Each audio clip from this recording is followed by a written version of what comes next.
안녕하세요. 오늘도 서연살롱을 찾아주셔서 감사합니다. 지방에 살며 3명의 딸을 홀로 키우고 있는 30대 아줌마예요. 드라마 좋아하던 제가 얼마 전에 진짜 드라마에서 나올 법한 황당한 사건을 겪었지 뭐예요. 그 사건을 기획한 사람은 다름 아닌 남편이었죠. 아, 현재 이혼 수속 중이니 전 남편이라고 불러야겠네요. 그 인간이 우리 새 아이들의 아빠라는 게 소름 끼치도록 싫네요. 그놈의 이혼 숙려 기간은 왜 그리도 길게 느껴지는지. 아이가 있으면 3달이나 질질 끌어야 한다는데 법이 그렇게 정해놨으니 어쩔 수 없이 따라야죠 뭐. 사람은 절대 변하지 않는다는 말이 있잖아요. 아가씨 땐 그 말을 믿지 않았어요. 사람이 로봇이나 기계도 아닌데 왜 변하지 않는다는 거야? 사람 마음이 하루에도 12번씩 변하는데 말이야. 이 남자는 내가 반드시 순하고 착하게 좋은 쪽으로 변화시킬 수 있어. 두고 봐. 이렇게 긍정적으로만 생각하며 거친 야생마 같던 남편을 순둥이로 순화시킬 수 있다고 믿었어요. 그랬기에 결혼하고 아이를 셋이나 낳고 시댁에서 함께 살았겠죠. 하지만 몇 년을 겪어본 결과 사람은 절대 변하지 않는다는 말에 100% 아니 10,000% 공감해요. 사람은 고쳐 쓰는 게 아니란 말이 사실인 것 같아요. 혹시 여러분 중에서도 저처럼 사람 고쳐서 데리고 살려는 분들이 있다면 도시락 싸갖고 다니면서 말리고 싶네요. 본성은 변함이 없는 것 같더라고요. 그렇게 태어난 걸 어쩌겠어요. 절이 싫으면 중이 떠나야죠. 앞으로 남은 인생은 우리 3명의 딸내미들만 보고 살려고 합니다. 망나니 같은 시부와 시부의 성격을 그대로 닮은 남편을 보며 남자라면 학을 뗐거든요. 이제 제 인생에 남자는 없어요. 여자들만 있는 꽃밭에서 희희낙낙 소소한 행복을 즐기며 살려고요. 더 이상 생각하기도 싫은 제 과거 이야기를 이쯤에서 한번 정리하고 넘어가려 해요. 사연살롱 구독자분들께서 제 과거사를 좀 들어보시고 이게 미치고 팔딱 뛸 이야기인지 아닌지 판가름해주세요. 여러분들과 살풀이 한번 하고 오늘부로 과거는 싹 잊고 새 출발하려 합니다. 제 이야기에 공감해주시면 제가 에너지를 좀 얻을 수 있을 것 같아요. 그럼 지금부터 시작해볼게요. 제 이야기를 하려면 제 뿌리인 우리 부모님 이야기부터 하지 않을 수가 없네요. 불쌍하고 참 가여운 우리 부모님. 친정 엄마 아빠가 힘들게 살다 가신 것만 생각하면 제 가슴이 미어집니다. 세상은 왜 착하고 성실한 사람에게 오히려 더 가혹한지 부모님 생각하면 이 세상이 미워질 때가 많답니다.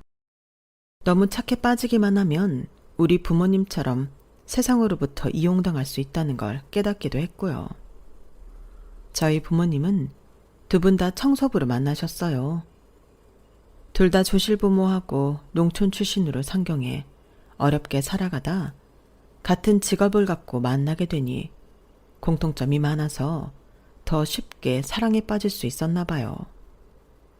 피차 돈 없는 건 마찬가지이니 서로 재고 뭐고 할 것도 없이 사귀면서 외동딸인 절 갖게 되었고 혼인신고만 하고 지하 단칸방에서 신혼을 시작한 거죠. 엄마가 나중에 말씀하시더라고요. 돈은 없었어도 엄마는 그때가 가장 행복했어. 든든하고 착한 남편과 눈에 넣어도 아프지 않을 우리 보물인 딸내미를 품에 안고 있으면 세상에 무서울 게 없었지. 근데 네 아빠는 현실적인 사람이라 없는 살림에 아이 하나 낳았으니 그 길로 정관수술 받으러 가더구나. 우리처럼 가난한 살림에 더 이상 아이 낳으면 그 아이한테 민폐라면서 말이지. 그렇게 전 외동딸이 되었고 부모님의 사랑을 듬뿍 받으면서 자랐어요.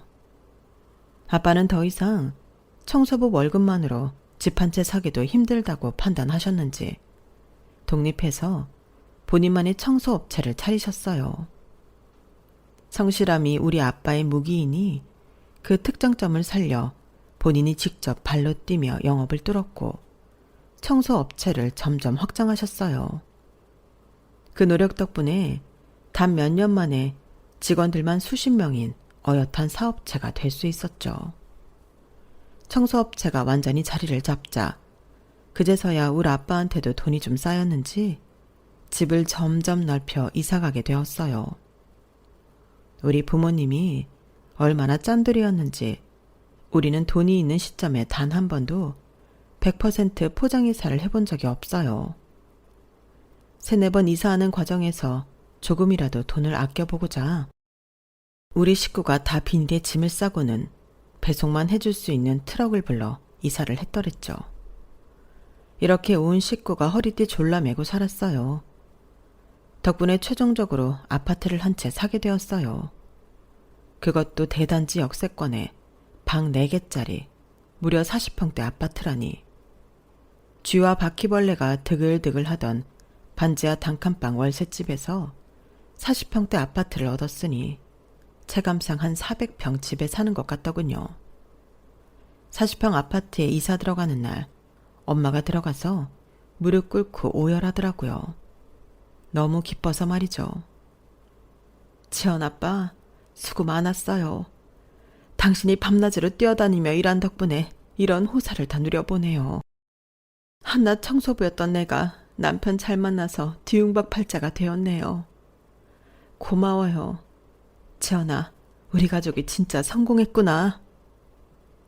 우리 가족은 마치 올림픽 경기에서 금메달이라도 딴 단체팀처럼 서로 얼싸안고 기쁨의 눈물을 흘렸어요.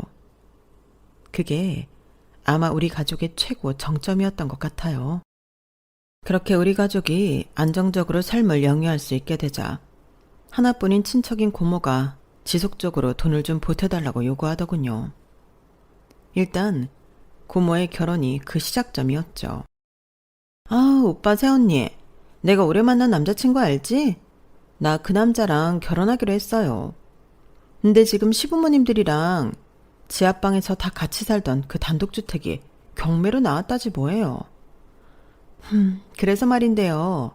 오빠, 내 명의로 그 주택을 사고 싶은데 혹시 돈 좀 어떻게 안 될까? 하나뿐인 여동생 결혼 선물이라고 생각하고, 응? 아빠는 마음이 약한 스타일이라 여동생인 고모의 청을 다 들어주었어요. 그래, 얼만데? 내가 돈을 준비할 테니 액수만 말해. 하나뿐인 여동생이 결혼한다는데 오빠로서 그 정도 못 해주겠니? 착했던 우리 엄마도 시누인 고모의 요청을 다 흔쾌히 들어주었죠. 그런데 고모는 아무리 본인 사정이 어렵다 해도 우리 집에 늘 빈손으로 오고 조카인 내게 1,000원짜리 한 장 쥐어준 적이 없었어요. 그땐 그게 당연하게 생각됐지만 나중에 커서 보니 좀 괘씸하더군요. 맨날 오빠, 새언니 하면서 우리 엄마 아빠한테 돈 뜯어갈 생각만 하는 인간이었죠. 아빠의 사업이 잘 돼가자 주위에서 투자하라는 유혹이 좀 있었나 봐요. 우리 집까지 치킨을 사들고 찾아와 거의 브리핑 수준으로 투자처를 홍보하고 권유하던 아저씨들도 몇몇 있었어요. 부동산 투자였는데 부동산의 문외한이었던 아빠는 그 제안에 오케이 해버렸어요. 제가 어렸을 때부터 봐왔던 진짜 친한 아빠의 친구였거든요. 그 친구만 믿고 아빠는 전 재산을 다 투자해버렸어요. 살고 있던 40평 아파트도 저당 잡아 그 돈도 다 털어넣었더군요.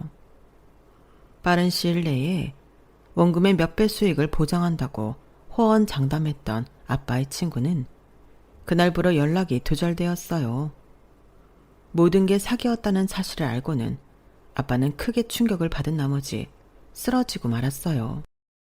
쿵 소리가 나서 아빠의 서재에 가보자 아빠가 꼬꾸라져 있더군요. 아빠 정신 차려봐요. 대체 이게 무슨 일이에요. 제발 일어나봐요. 119에 전화를 해놓고는 급한 마음에 인공호흡이며 심폐소생술이며 어린 제가 할 수 있는 건 다 했어요. 그치만 중환자실에서 며칠 버티시던 아빠는 그대로 저 세상으로 떠나버리고 마셨어요. 믿었던 중마고우에게 배신당한 충격이 그리도 크셨나 봐요. 현금이며 집이며 다 없어졌지만 청소업체는 그대로 살아있었으니 사장직을 엄마가 맡아서 경영해보려 하셨어요. 하지만 현실은 절대 녹록지 않았어요. 아빠 밑에서 일하던 사람들이 거의 다 빠져나가고 무슨 말인지도 모르겠는 서류를 들이밀며 돈 달라던 사람들이 그리도 많았다고 하더군요. 엄마는 하루에 2~3시간 자가며 사업체를 정상화시키려 갖은 애를 썼지만 비참한 결과뿐이었어요. 그렇게 몇 달씩 과로하던 엄마가 뇌졸중으로 쓰러지고 말았죠. 다행히 아빠처럼 돌아가시진 않았고 반신불수가 되어 입원하게 되었어요. 사업이고 뭐고 다 망하고 집도 절도 없이 겨우 원룸 하나를 얻어 엄마와 저 단 둘이 살게 되었죠. 그때 제가 중학생이었는데 엄마를 간병할 사람은 저밖에 없으니 알바를 할 수도 없는 노릇이었어요. 약간 남은 현금으로 버틸 수 있을 때까지 버텼지만 원룸 월세를 몇 달씩이나 밀리자 주인이 나가라고 하더군요. 제가 SOS를 요청할 수 있는 사람은 단 한 명, 고모뿐이었어요. 우리 아빠 사업이 한창 잘 될 때 금전적으로 자주 도와주었으니 고모는 차마 우리 모녀를 내치지 못하더군요. 하지만 본인 집으로 들이고도 못마땅한 기색에 역력했죠. 우리를 짐짝 취급했어요. 야, 네 엄마 또 똥 쌌나 보다.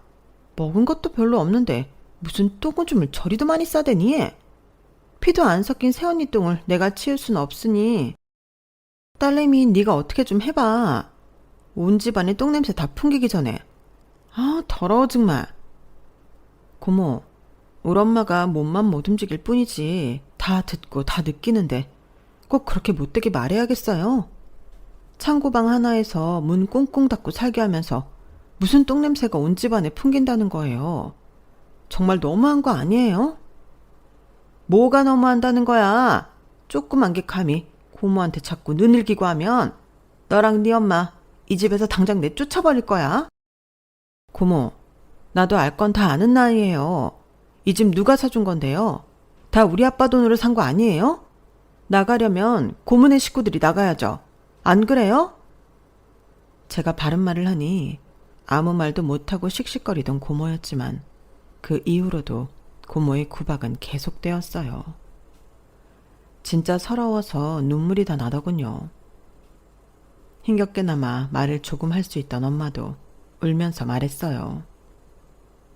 지연아, 난 이대로 살다 죽으면 그만이지만 넌 성인이 될 때까지 이 집에서 밥 얻어먹고 살려면 최대한 고모 심기 건드리지 말도록 하자. 억울하지만 죽은 듯이 살 수밖에. 네 아빠가 너무 보고 싶구나. 그렇게 우리 모녀는 창고방에서 숨죽여 울어야 했어요. 제가 좀 더 컸다면 소송을 해서라도 그 집이고 뭐고 우리 아빠가 고모한테 사줬던 거 다 뺏었겠지만 그때 너무 어렸죠. 거의 꺼질 듯한 촛불처럼 목숨만 겨우 부지하고 있던 우리 엄마는 제가 중학교를 졸업하던 겨울날 돌아가시고 말았어요. 그냥 주무시고 계신 줄 알았는데 학교를 다녀와도 엄마가 그대로 눈 감고 누워 계시더군요. 코 밑에 손을 대보고 흔들어 깨어봐도 아무런 미동도 없었죠. 엄마, 죽으면 안 돼요. 그럼 난 누구랑 살라고. 엄마 아빠 다 떠나버리면 외동딸인 난 어떡하라고. 내 목숨과도 같았던 우리 엄마가 그렇게 가버리고 전 치사하고 더러웠지만 고모네 창고방에서 계속 기거를 했어요. 고등학교만 졸업하고 바로 독립하리라는 마음과 함께요. 그곳은 오래된 단독주택이었기에 천장엔 쥐 오줌으로 가득 덮여 있었고 방바닥엔 내 손바닥만한 바퀴벌레가 기어다녔죠.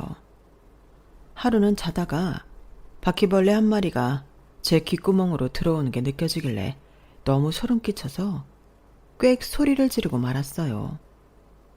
그 소리에 놀란 고모가 창고방을 확 열더군요.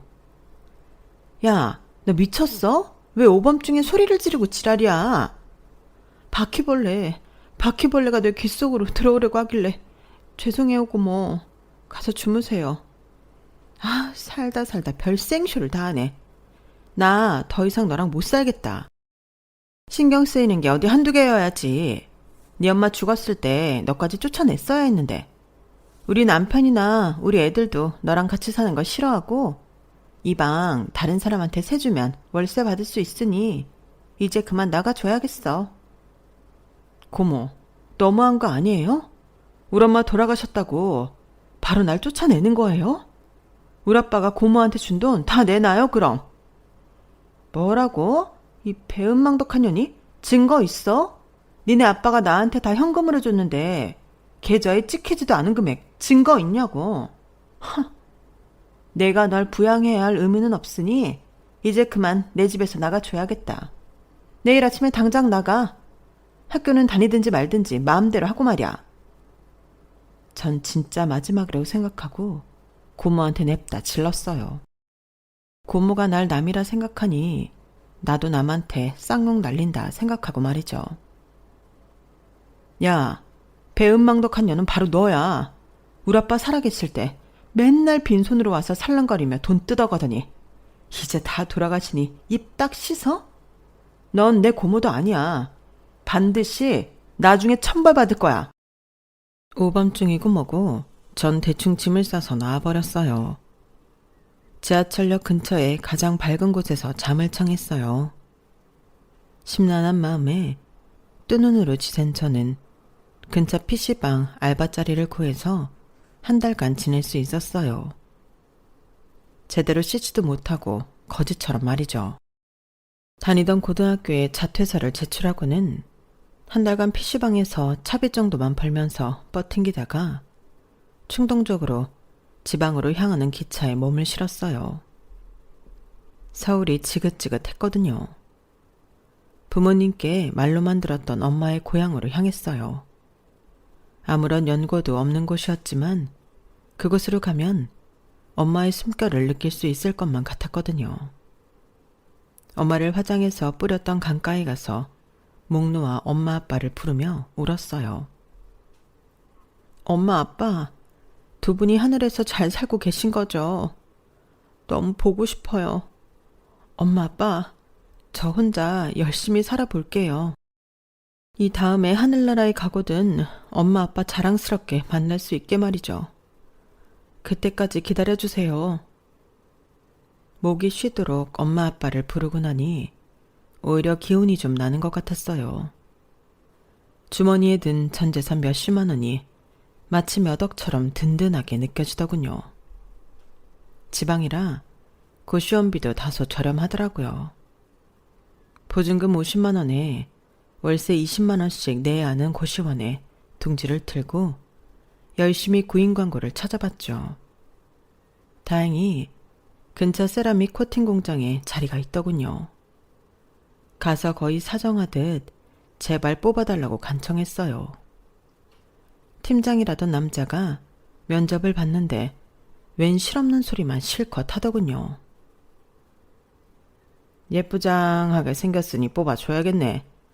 우리 팀에 순 남자뿐이라 공장 다니는 맛도 안 나는데 어린 여직원 하나 뽑아놓으면 다들 재미나게 일하겠구만. 얼굴이 어쩌고 몸매가 어쩌고 실컷 떠들더니 뽑아주긴 하더라고요. 드디어 돈을 벌 수 있게 되다니 꿈만 같았어요. 우리 엄마 아빠를 사지로 몰아넣은 돈이지만 돈이 없으면 얼마나 푸대접 받는지 잘 알기에 취업했다는 사실이 너무 깊었죠.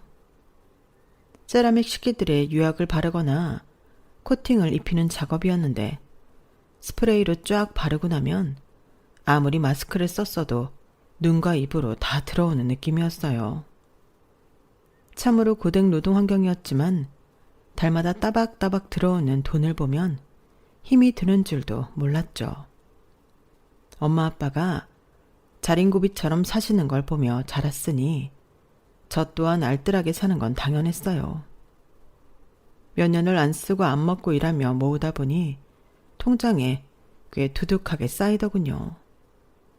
공장에서 일하는 건 이제 적응이 되어 힘들지 않았어요. 그런데 다른 문제가 몇 년간 절 계속 괴롭혀왔죠.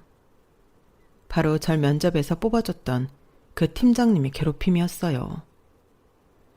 유부남이었던 그 팀장은 몇 년이나 저한테 치근덕댔어요. 해가 갈수록 그 수위가 높아져만 갔죠. 처음엔 그냥 희롱 정도 하다가 몇 년이 지나니 아예 대놓고 사귀자고 들이대더군요. 미친놈인 게 틀림없었죠. 지연씨, 아니 나보다 7살이나 어리니 이제 말 놓을게. 오빠랑 한 번만 만나주면 안 될까? 오빠 이래봬도 가진 거 많다. 집도 있고 차도 있고 우리 집안 논밭도 많다고. 팀장님, 오빠라뇨. 아무리 공장 일 한다 해도 엄연히 회사 생활인데 무슨 오빠예요. 그리고 팀장님 결혼해서 애가 둘이나 있으면서 왜 저한테 자꾸 이러시는 거예요? 징그럽게 짝이 없네요, 정말. 이제 그만하세요. 그렇게 튕기니까 더 짜릿한걸. 요즘 애인 없는 유부남이 어딨어. 다 그렇고 그렇게 살아가는 거지 뭐. 나랑 한 번만 만나주면 내가 샤넬백 사줄게. 어때? 샤넬백이고 뭐고 한 번만 더 이러면 회사에든 경찰에든 고발해버릴 거예요. 뭐? 경찰? 이런 맹랑한 년을 봤나? 내가 너한테 뭔 짓을 하기라도 했냐? 이제 성인 됐다고 눈깔이 배는 게 없는 거야. 너 내가 우스워 보여. 그 팀장이 제게 소리 지르며 폭력을 행사하려 하자 저쪽에서 저와 비슷한 시기에 들어온 남자 동료가 소리 지르며 막아서더군요. 팀장님, 이게 뭔 짓입니까? 그동안 최지연 씨한테 찝쩍대던 걸 내가 한두 번 본 줄 알아요. 이젠 손찌검까지 하려고 해요. 대체 일 열심히 하는 지연 씨가 뭔 잘못입니까? 결혼해서 애까지 있는 사람이 이러지 맙시다. 같은 남자로서 쪽팔립니다. 뭐? 니까짓 게 뭔데 지랄이야. 니가 얘 남자친구라도 되냐? 니네 그렇고 그런 사이야? 좋아. 오랜만에 몸 좀 한번 풀어보지. 내 등치 안 보여? 내가 왕년에 씨름했던 사람이야. 덤벼. 덤비라고. 이렇게 팀장님과 제 동료인 박순국, 두 남자의 육탄전이 시작되었어요. 사람들이 모여들었지만 두 사람의 싸움을 막을 수가 없었고 결국 경찰까지 왔더랬죠. 이 싸움은 금세 회사 윗분의 귀에 들어갔고 절 몇 년간 희롱해왔던 유부남 팀장이 해고당하는 걸로 결론이 났어요. 순국씨, 감사하다고 해야 하나? 저 때문에 이 고초를 겪게 해서 정말 미안해요. 아니에요, 지연씨. 내가 또 정의롭지 못한 건 두 눈 뜨고 못 보는 스타일이라. 정의에 죽고 정의에 사는 놈이 걸랑요. 그동안 저 팀장놈을 한번 조져놓으려 했는데 기회가 좋았네요. 고마우면 공장 밖에서 밥 한번 사주세요. 그렇게 너털웃음을 지으며 밥 사달라던 그 남자가 왜 이렇게 듬직하고 멋있어 보이던지요. 그때부터 제 눈에 콩깍지가 단단히 씌었던 것 같네요. 공장 밖 냉동 삼겹살집에서 금세 5인분을 해치우던 그 남자가 그리도 멋있어 보이더군요. 마치 정의의 사도처럼 느껴지기도 했고요. 몇 년 만에 처음으로 연락처도 주고받고 퇴근 후에도 만나며 연락하기를 반복하다가 우린 사랑에 빠지고 말았어요. 박순국, 이 남자의 성격이 워낙 불같았기에 우린 단시간에 불같은 사랑을 나누었죠. 그날은 공장 사람들이 모두 보너스를 받던 날이라 제가 혼자 살던 원룸에서 남친과 함께 치킨을 먹기로 했어요. 내가 치킨 사갖고 들어갈 테니 먼저 집에 들어가 있어. 전 남친이 시키는 대로 먼저 원룸으로 향했어요. 그런데 원룸 건물 앞에 몇 달 전 해고당한 팀장이 절 노려보며 서 있는 게 아니겠어요? 야, 최지연, 너 때문에 나 회사에서 잘리고 이혼까지 당하게 생겼다. 내가 너한테 뭐 잘못했다고 내 인생을 폭망시키냐? 나 혼자 망할 순 없지. 이렇게 된 이상 너도 같이 나락으로 가자고. 그 팀장이 제 손목을 강하게 붙잡고는 자기 차에 억지로 태우려 했어요. 그때 남친이 뒤에서 이 모습을 목격하고는 뛰쳐와서 팀장을 때려 눕혀버렸어요. 아재요. 미치려면 곱게 미치셔. 이 사람 이제 내 와이프니까. 털끝 하나 건드리면 죽여버릴 테니까. 다시 한 번만 이 사람 앞에 나타나면 너 죽고 나 죽고 하는 거야. 알겠어? 팀장은 뒷걸음질 치며 자기 차로 얼른 도망가 버리고 말더군요. 남친이 공장에서도 워낙 카리스마 있고 싸움 잘하기로 유명했거든요. 상황이 정리되자 남친이 제게 말했어요. 지연아, 내가 불안해서 안 되겠다. 우리 당장 혼인신고하고 우리 집에서 같이 살자. 너 혼자 두기엔 너무 위험한 세상이야. 전 어릴 적부터 하얀 웨딩드레스며 낭만적인 결혼식을 꿈꾸기도 했었어요. 비록 실제 생활은 시궁창이었지만 그래도 마음만은 꿈꾸는 소녀였거든요. 하지만 현실은 제게 결혼식조차 허락하지 않더군요. 남친의 혼인신고 제안에 바로 오케이 했죠. 저도 여자 몸으로 혼자 살기 무섭기도 했거든요.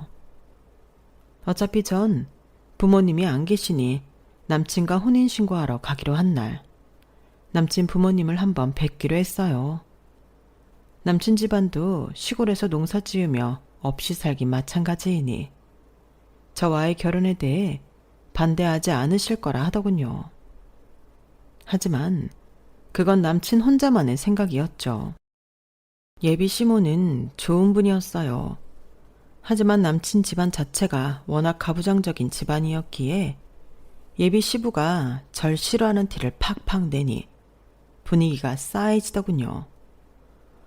아휴, 야 아들놈아, 자식이라고 너 하나뿐인데 네가 좀 사는 집 여자애를 신부감으로 데려와야 우리 집안의 보탬이 되지. 우째 천의 고아를 며느리라고 데려왔냐. 어이구, 저 등신 같은 놈.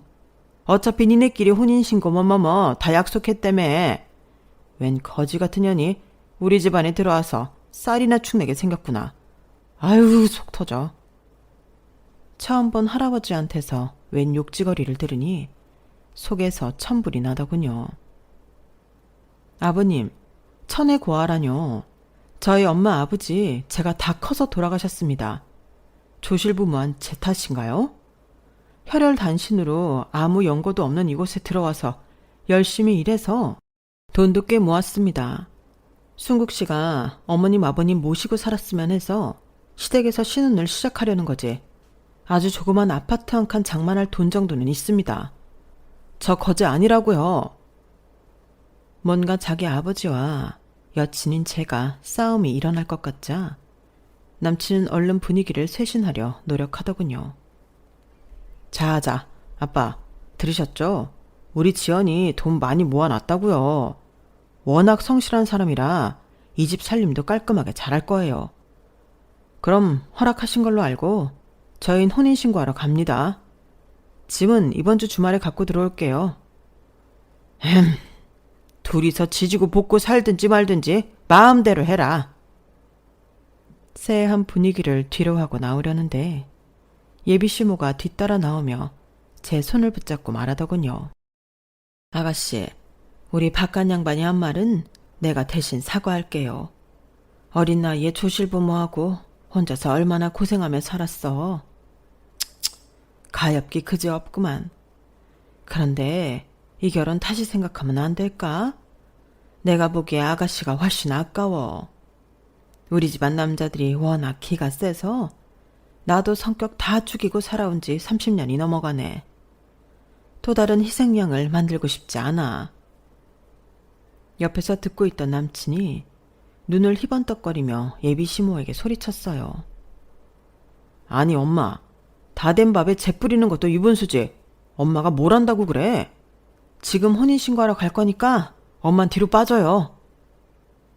남친의 손에 이끌려 바로 혼인신고하러 가야 했지만 예비 시모의 말을 곱씹게 되더군요. 하지만 혼인신고는 낙장 불입이라 거둘 수도 없었죠. 결혼식도 없이 시댁에서 함께 살고 있는데 시모가 왜 내 손을 붙잡고 신신당부했는지 금세 알아차릴 수 있었어요. 정의의 사도인 줄만 알았던 남편은 그냥 동네 쌈딱, 그 이상도 이하도 아니었죠. 불같은 성격이 멋져 보여서 빠르게 혼인신고하고 이 남자에게 내 인생을 맡겼지만 결혼 후 내 인생은 너무 불안하게 짝이 없었어요. 술 마시고 동네에서 행패 부리다 경찰서에 잡혀가 연락 오기를 1년에도 수십 번이었죠. 맨날 입으로만 정의를 외쳤지만 실상 본인은 정말 정의롭지 못한 사람이었어요. 전 딸을 갖게 되었는데 첫째 딸을 낳고는 남편과의 사이에서 더 이상의 아이를 낳고 싶지 않아 남편에게 정관수술을 요구했죠. 뭐야? 정관수술? 지금 나보고 남자로서의 매력을 완전히 끊어버리라는 거야? 어디 감히 여편네가 서방님의 정관을 끊으라 말아야. 절대 못해. 안 해. 남편의 고집은 그 누구도 꺾지 못했어요. 그렇게 저는 연년생으로 아이를 또 갖게 되었는데 이번엔 딸 쌍둥이였어요. 안 그래도 여자는 사람 취급 안 해주던 시댁에서 3명의 딸 손주들은 환영받지 못했죠. 야, 내가 시애비로서 동네 창피해서 못 다니겠다. 떡두꺼비 같은 아들 하나를 못 낳고 으이그 저 모지리 같으니. 구박을 듣다 못해 시부한테 대들었어요. 아니 아버님, 손녀딸 가진 건 창피하시고 본인 술 마시고 동네에서 추태 부리시는 건 안 창피하세요? 매일 술 드시고 집에 네 발로 기어 들어오시잖아요. 개도 아니고. 참네. 다 토해놓고 저보고 치우라 하시고. 아기 엄마로서 우리 아이들이 할아버지 보고 배울까 겁납니다. 뭐? 개? 고등학교도 제대로 못 나오고 못 배워 처먹은 며느리를 들였더니 시애비한테 못하는 말이 없구나. 아휴, 4명에 못 살지 내가. 이렇게라도 맞받아 쳐야 제가 그 집안에서 숨쉬고 살 것만 같았어요. 제가 잘못한 것도 없는데 생활비를 안 주니 제가 모아놓은 돈으로 생활하면서도 온갖 구박은 다 당하니 너무 억울해 미칠 것 같았거든요. 그래도 제 숨통을 틔워준 사람은 착한 시모였죠. 시부와 남편이 제게 지랄을 떨고 나면 꼭 시모가 절 달래주었어요. 지연아, 방금 그 말 다 잊어라. 내가 대신 사과하마. 나도 너의 부모님의 귀한 딸이었을 텐데 어쩌다 이 집안에 들어와서 이렇게 구박과 모욕을 당하고 있니? 정말 미안하다. 네 남편도 지 애비를 닮아서 여자라면 사람 취급도 안 해주고 성격도 지랄 맞구나. 내 아들이지만 어렸을 때부터 키우기 정말 힘들었다. 인간 말종이 따로 없었어. 아휴. 결혼은 일륜지 대사인데 제가 너무 성급하게 남편감을 고른 게 확실했어요. 남편의 엄마인 시모가 자기 아들을 두고 저렇게 말할 정도면 말 다 했죠 뭐. 전 아이가 셋이나 있으니 공장 일을 병행하기가 힘들어 일단 그만두었어요. 남편만 믿고 그만둔 건데 어이없게도 남편이 따라 그만두더군요. 자기까지 일을 안 하면 어쩌자는 거야. 그럼 집에서 아이들 봐줘. 내가 다시 공장 나가서 돈 벌어올 테니. 누가 일 안 한대. 이젠 남 밑에서 유약 스프레이나 뿌리며 힘든 일 못 해먹겠어. 더럽고 치사하다고. 내가 사장할 거야. 구상해 놓은 사업 아이템이 있으니 넌 돈이나 좀 대줘봐. 얼마 모아놨어? 뭐? 사업? 내가 돈이 어딨어. 지금껏 당신이 생활비 안 줘서 내가 모아놓은 돈으로 이 집 식구들 생활비 다 충당하고 있었는데. 애들 앞으로 나라에서 양육수당 나오는 거 있지? 급한 대로 그거라도 줘봐. 남편은 아이들 통장까지 뺏어가며 집에 있는 현금을 빡빡 긁어갔어요.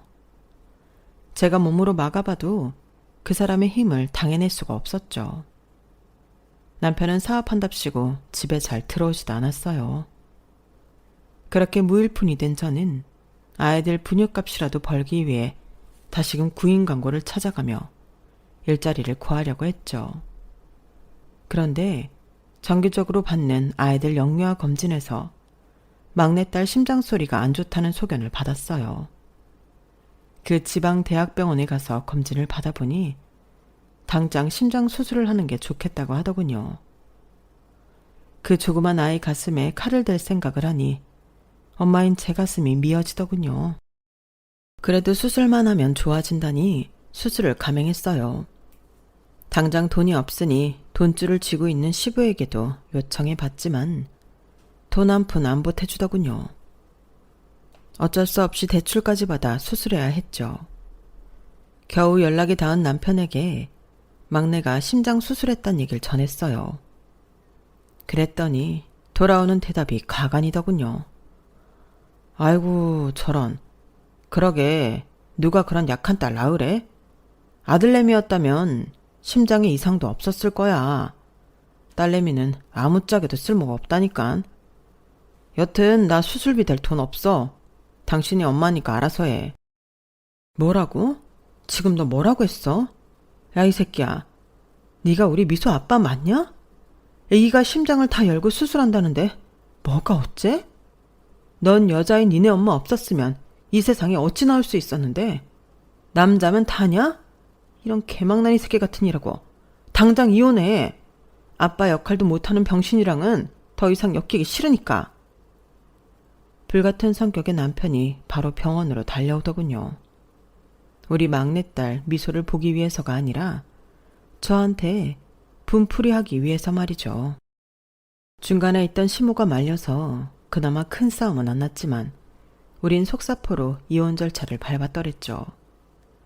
법의 문의안이었던 저는 이혼 도장 찍으면 마치 혼인신고할 때처럼 바로 효력이 나타나는 줄 알았어요. 하지만 아이가 있으면 무려 3개월간의 이혼 숙려 기간을 밟아야 한다더군요. 숙려고 뭐고 할 것도 없었는데 그 시간이 너무 길게 느껴졌어요. 아이 수술을 마치고 남편이 있을 시댁으로는 다시 기어들어가고 싶지 않았어요. 어차피 이혼 신청한 마당에 그 집 며느리로 구박받으며 더 이상 살고 싶지 않았거든요.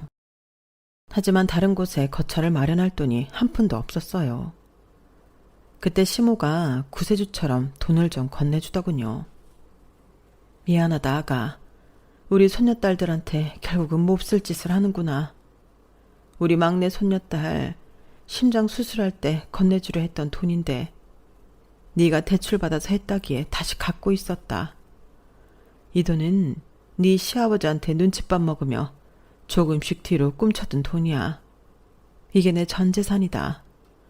전셋집이라도 얻어서 우리 손녀딸들 잘 키우고 살려무나. 이게 내가 너한테 해줄 수 있는 마지막 선물이다. 몇 년 동안 진짜 고생 많았다. 유리알처럼 막던 네가 흙탕물 같은 우리 집에 들어와서 너무 힘들었지. 우리 인연은 이렇게 끝났다마는 가끔 우리 소녀들 보고 싶으면 찾아가도 되겠니?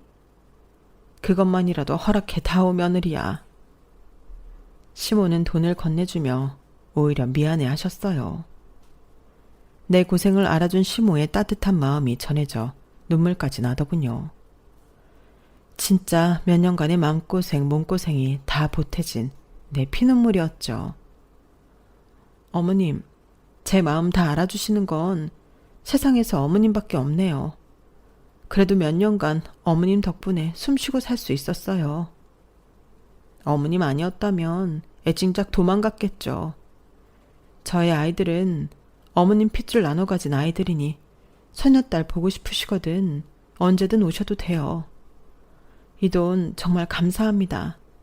나중에 제가 돈 벌면 꼭 갚을게요. 이자까지 다 해서 말이죠. 그때까지 건강히 살아주세요. 그렇게 서로 껴안고 한참을 울면서 시모와 석별의 정을 나누었죠. 따로 전셋집을 얻어 아이들과 산 지 2달 정도 되었을까? 남편에게 전화가 오더군요. 야, 우리 아빠 심장마비로 돌아가셨다. 장례식 거하게 치를 거니까 애들이랑 당장 오도록 해. 장소는 문자로 보낼 테니 조의금 두둑히 준비하고 말야. 알았냐? 남편은 일방적으로 소식만 전하고 전화를 바로 끊더군요. 너무 깜짝 놀랐어요. 평소에 시모가 골골대며 약한 스타일이었지 시부는 자기 몸에 좋은 건 다 챙겨 먹으며 엄청나게 건강했었거든요. 그런 시부가 심장마비로 바로 돌아가시다니 인생이 허무하게 느껴지기도 하더군요. 어쨌든 할아버지가 돌아가셨다니 아이들도 깔끔하게 단장시키고 조의금 봉투도 준비하여 장례식장으로 향했어요. 가보니 시모도 어리벙벙한 표정으로 있더군요. 어머님, 어떻게 갑자기 이런 일이 일어났나요? 애들 아빠 전화 받고 너무 놀랐어요. 그래, 나도 놀랐다.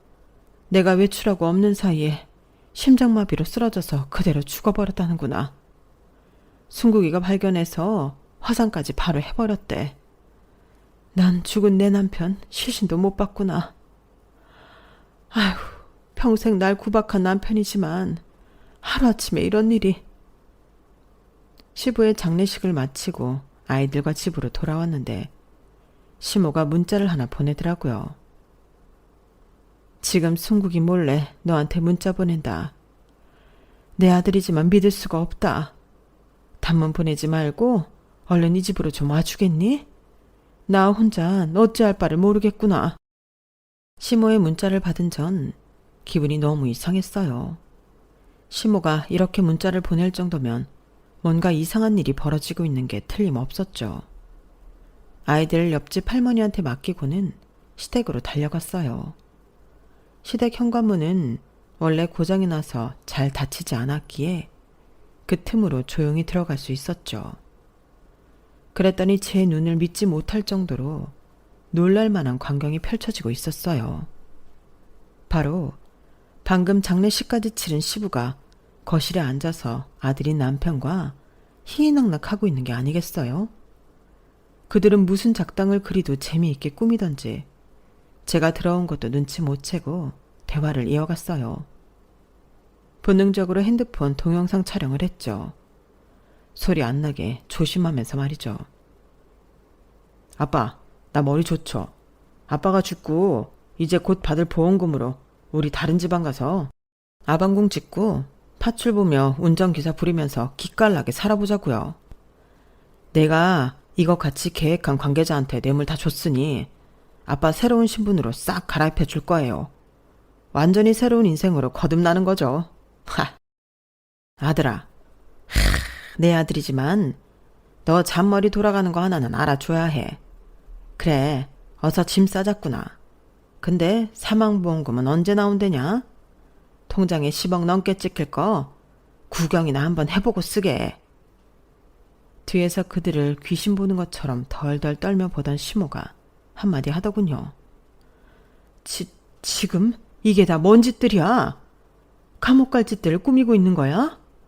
지금이라도 얼른 이실직고하고 사망보험금 받지 마. 그깟 돈이 뭐라고 멀쩡한 사람을 죽은 사람으로 만들어버리냐? 아들아, 네가 인간 말종인 건 알았다만 이렇게까지 해야 하냐? 이게 부모한테 할 짓이냐고. 에이, 싫으면 빠지시든가. 엄마는 이 프로젝트에서 빠지고 이 시궁창 같은 집에서 평생 늙어 죽을 때까지 혼자 사시던가 하쇼. 자기 엄마한테 고래고래 소리를 지르던 남편은 절 발견했어요. 전 얼른 그때까지 찍은 동영상을 톡으로 전송해놨죠. 야, 너 뭐야? 구석탱이에서 몰래카메라라도 찍고 있었던 거야? 너, 네 핸드폰 이리 내놔. 얼른! 남편은 절 잡으러 뛰쳐나왔고 전 젖먹던 힘을 다해 동네 파출소로 뛰어갔어요. 바로 핸드폰을 제출하고는 경찰한테 소리 질렀죠. 저 인간이 범죄자예요, 경찰 선생님. 당장 감옥에 가둬주세요. 사회에 나와선 안 될 놈이라고요. 어리둥절한 경찰은 일단 남편을 붙잡아두고 제 핸드폰도 압수해갔어요. 전 경찰에게 제가 본 모든 걸 다 말했어요. 제 핸드폰 속 동영상은 좋은 증거가 되었죠. 그렇게 현재 남편과 시부는 구속되어 수사를 받고 있답니다. 곧 재판 결과가 나오고 콩밥을 먹겠죠. 시모가 절 붙잡고 울며 말하더군요. 내 남편, 내 아들이지만 잘했다. 그놈의 돈이 뭔지. 돈 때문에 이런 짓을 벌일 줄은 꿈에도 몰랐어. 내가 잘못 키운 탓이다. 어머님도 아버님과 이혼하시고 저희랑 같이 살아요. 그 인간 말종 부자 더 이상 보지 말고 우리 손녀딸들 봐주시며 사세요. 제가 나가서 돈 벌어올게요. 아이들도 할머니 좋아하니까요. 그 길로 시모는 시부와 이혼하고 저와 우리 딸들과 함께 살고 있어요. 시모와 전 서로 취향도 비슷하고 성격도 비슷해서 정말 친엄마와 딸 같답니다. 그 집안 남자들이 콩밥을 먹든 말든 이제 상관 안 하려고 해요. 어차피 능력 없는 남편한테 양육비도 못 받을 테니 제가 이 집안의 가장이 되어 씩씩하게 돈 벌려고요. 아이들 끔찍이 예뻐해주며 잘 키워주시는 시모가 있어서 든든합니다. 성실함이 저의 최대 무기이니 열심히 일하면 언젠가 우리 식구 앞날에 해뜰 날이 오겠죠. 제 인생도 참 파란만장했죠. 저나 여러분 인생이나 앞으로는 꽃길만 걷길 기원해 봅니다. 좀 평탄하게 맘 편히 살아보자고요. 화이팅입니다. 여러분, 사연 댓글에 응원과 현명한 조언 부탁드려요. 좋아요와 구독은 저에게 큰 힘이 됩니다. 오늘도 좋은 일 가득하세요.